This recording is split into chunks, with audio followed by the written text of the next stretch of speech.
नमस्कार दोस्तों, master rank academy में आपका स्वागत है।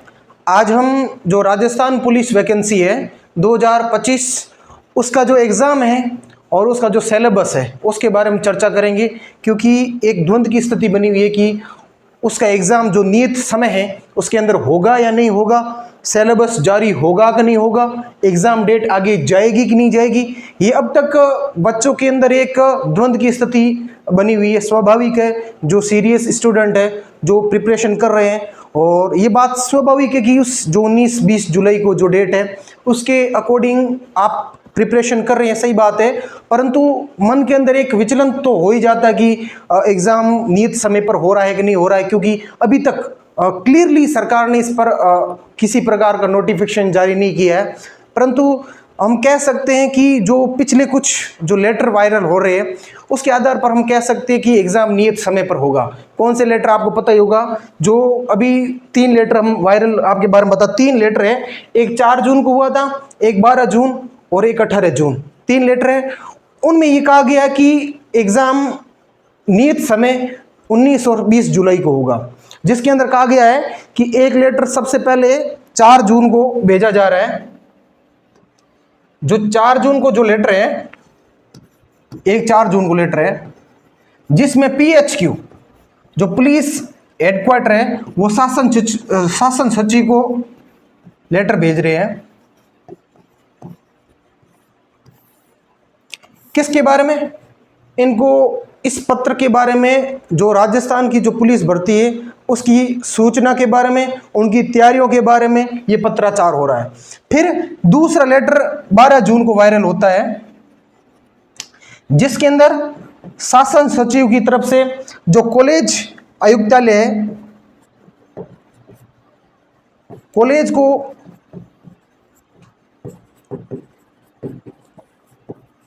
कॉलेज आयुक्तालय को भेजा जाए है कि आपकी संपूर्ण प्रिपरेशन है कि नहीं है, क्या हम इस स्थिति में है कि नहीं है कि एग्जाम को नियत समय पर करवाया जाए या नहीं करवाया जाए।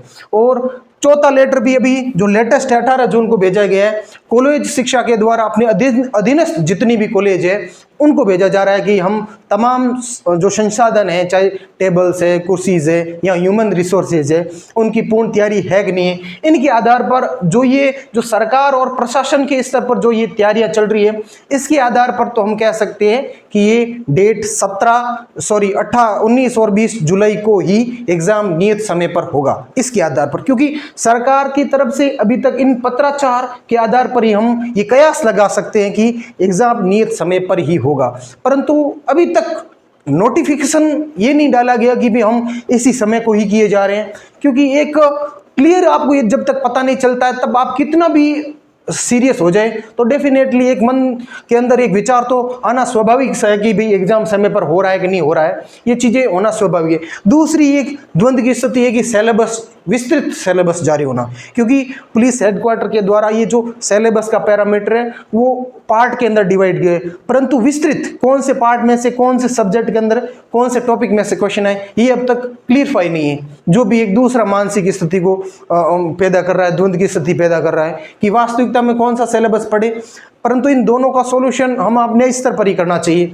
अब यदि दोनों की चीज़ों को यदि हम कोऑर्डिनेशन करके देखा जाए, यदि 17-18 जुलाई को ही एग्जाम होता है तो वही सिलेबस है उसके आधार पर ही होगा, और जितने भी ये पत्राचार हुए इनके आधार पर कह सकते हैं कि 17 जो ये जुलाई के अंदर जो 19-20 जुलाई को एग्जाम हो रहा है नियत समय पर ही होगा, और वो ही सिलेबस का पैटर्न होगा जो पूर्व में था। यदि सिलेबस में किसी प्रकार का परिवर्तन होता है तो डेफिनेटली एग्जाम आगे जाने की पूर्ण संभावना है। जी हाँ, एग्जाम आने की पूर्ण संभावना है यदि सिलेबस में किसी प्रकार का परिवर्तन होगा। परंतु सिलेबस तो वही है जो पहले था कि पहले पार्ट के अंदर जो रीजनिंग, मैथमेटिक्स, गणित और कंप्यूटर, जिसके 60 क्वेश्चन आने हैं, बस इसमें से अब ये चीज़ की थोड़ा मोटा मोटे जो जनरली टॉपिक है उन चीज़ों पर फोकस करना है और अपनी रणनीति उसके अकॉर्डिंग सेट करनी।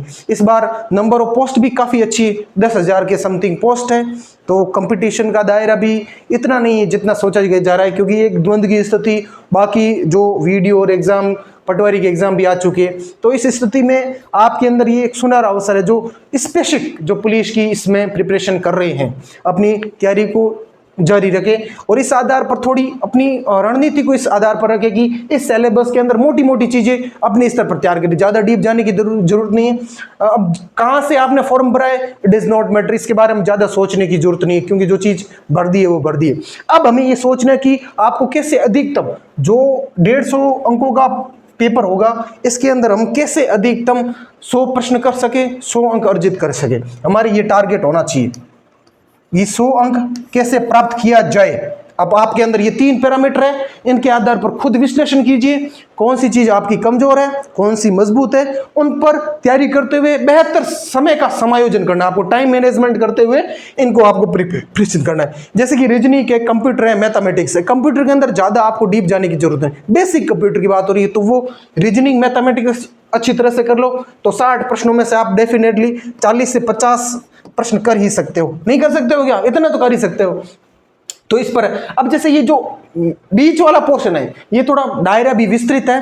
अब पुलिस प्रशासन इसको किस तरह से, जैसे करंट के इश्यू है, जैसे वो कहां से प्रश्न पूछते हैं तो वो थोड़ा एक अलग मैटर हो सकता है। इन 45 प्रश्नों के अंदर थोड़ा इतना अपने हिसाब से अपनी प्रिपरेशन के अनुसार और अपने जो मजबूत स्थिति है उनके अनुसार आपको प्रिपरेशन है। जैसे समसामयिकी विषय, करंट विषय, तो करंट विषय में तो यही होता है ना कि करंट की चीजें पिछले 7-8 महीनों के अंदर हमारे प्रदेश के अंदर कौन कौन सी चीजें घटना घटित हुई है या कौन सा स्थान, खेलकूद, यही चीजें होती है ना। करंट का मतलब तो यही होता है।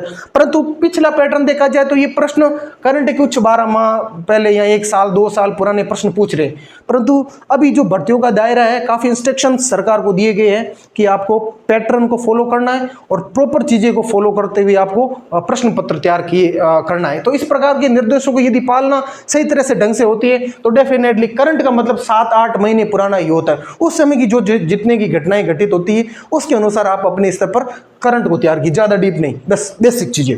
और अब सामाजिक सामान्य विज्ञान, अब जैसे ये जो योजना है महिला और बच्चों से संबंधित जो कल्याणकारी योजनाएं, डेफिनेटली जैसे कि जो ये जो करंट के अंदर जो फ्लैगशिप योजना चल रही है इसको जैसे पालन यार योजना है, एक वो सैनिटरी नैपकिन्स वाला जो निःशुल्क वितरण है महिलाओं के लिए, इस पर भी अच्छा प्रश्न पूछ सकते हैं। या फिर कोरोना सहायता योजना जो बच्चों के लिए, वो प्रधानमंत्री मातृ वंदना योजना है। तो इस काफी जो अभी लाडो प्रोत्साहन योजना जो अभी करंट की है, इस प्रकार की जो कोर और जो करंट के हाईलाइटेड योजना है उस पर फोकस करना है। क्योंकि आप सारी चीजें यदि करने जाओगे ना तो सारी चीजें आप क्लियर नहीं कर पाओगे, कि कुछ चीजें छोड़कर भी हासिल की जा सकती है ना। ऐसा नहीं कि सारी चीजें पढ़कर भी आप सब कुछ प्राप्त कर सकते हैं, कुछ चीजें छोड़ो और अपनी बेहतर रणनीति और बेहतर समायोजन टाइम का रखो तो चीजें बहुत आसान हो जाती है। मेरा कहने का मतलब ये है।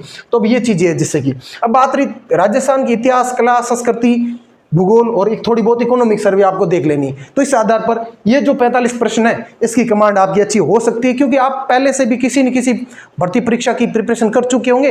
तो इस आधार पर आपका ये पोर्शन तो अच्छा होगा ही। इस आधार पर अपना टारगेट एक दिमाग के अंदर मेंटली 90 to 100 नंबर आप थोड़ा सेट करके चलो। और दूसरी बात है कि आप इसका जो देखो, ये एक चीज आपको पता होगा, इसका माइनस मार्किंग मतलब 25% का, एक मतलब 1/4 का आपको माइनस, क्योंकि जनरली हर एग्जाम के अंदर 1/3 होता ना। 3 प्रश्न यदि आपके गलत होते हैं तो 1 सही काटा जाएगा, ये 1/3 का रूल है। अब 25% है, इसका मतलब 1/4 है। क्या है? 1/4। यदि आपके जनरली ये बात है कि 4 प्रश्न यदि आपके गलत होते हैं तो 1 सही काटा जाएगा। तो इस आधार पर आपको ज्यादा से ज्यादा अटेंड करना है, ये बात ध्यान रखना, ठीक है। अधिकतम ज्यादा, क्योंकि 4 प्रश्न आप यदि रिस्क उठा रहे हो 2 में से, यदि 3 में से भी आए तो रिस्क उठाओ, आपको कहीं ना कहीं पढ़ा हो, इतना एक्सपीरियंस है तो ये रिस्क मेरे हिसाब से सही है। क्योंकि 1/4 में, क्योंकि 4 में से 1 तो सही हो ही जाता है, संभावना बहुत अच्छी है। इस आधार पर ये आप इन अंकों को थोड़ा जनरल मैनेजमेंट, और एक चीज याद रखना, ये 2 घंटे का समय है यहाँ पे, क्योंकि 150 प्रश्नों में जनरली 3 घंटे का समय होता है, ये हर भर्ती परीक्षा में। यहाँ पे आपका टाइम की बहुत किल्लत आ सकती है, ये चीजें मेन टाइम मैनेजमेंट आपको डेफिनेटली ही ध्यान रखना है। टाइम का मैक्सिमम अटेंड करना है, पॉजिटिव एटीट्यूड रखना है। अब भर्ती परीक्षा ये है तो दिमाग के अंदर भाई साहब यही रखना है, क्योंकि आपका समय नजदीक है, तो समय नजदीक है और इसको आपको यदि माइंड के अंदर ये जो डेट है इसको लेके चलोगे तो आपकी प्रिपरेशन भी अच्छी होगी। इसमें क्या दिक्कत है, आगे जाएगी तो भी, परंतु अभी यही रखना है। क्योंकि जो पत्राचार हुए विभिन्न विभागों के बीच प्रशासनिक स्तर पर, तो इस आधार पर तो यही कहा जा सकता है कि डेट को नियत समय पर ही हो रहा है। और सिलेबस तो क्या है यार, इसमें तो इसमें सिलेबस यही है अपने स्तर पर। राजस्थान की कला संस्कृति के अंदर वही टॉपिक है, नृत्य है, नाट्य है, जनजातियां हैं, जैसे कि त्यौहार है, ये चीजें होती है ना, तो ये चीजें पढ़नी है। इसमें स्पेसिफिक मेंशन की तो अपने स्तर पर ये थोड़े बहुत तो अब कर लेना ही चाहिए, इतने तो हमारा अंदर विवेक होता ही है। तो इस आधार पर हम इस सिलेबस को अच्छी तरह से कवर कर सकते हैं। और 150 क्वेश्चन होंगे, माइनस मार्किंग 1/4 है, तो आपको इस आधार पर अधिकतम अटेंड करने हैं और समय का थोड़ा वो इसमें ध्यान रखना है। और बाकी पैटर्न आपको पता ही होगा। और करंट का इशू तो आपको अपने विवेक से खुद का, खासकर अंतरात्मा की आवाज सबसे बड़ी आवाज होती है भाई साहब, ये याद रखना। किसी के कहने से या बाहरी चीजें थोपने से कोई सक्सेस नहीं हासिल कर। इंटरनली हमारी कौन सी पक्ष मजबूत है और कौन सी वीक है, और उसके अनुसार हमें कार्य करना चाहिए और उसके अनुसार ही प्लानिंग सेट करनी चाहिए। तो ये चीजें अब बात रही जैसे कि समय पर होना कि नहीं होना, सिलेबस जारी होना, इन चीजों पर मेरे हिसाब से नहीं पढ़ना चाहिए और अपने चीजों पर फोकस करना चाहिए। और इसी के साथ और भी यदि किसी प्रकार की अपडेट आती है तो हम आपके साथ साझा करेंगे। Thank you.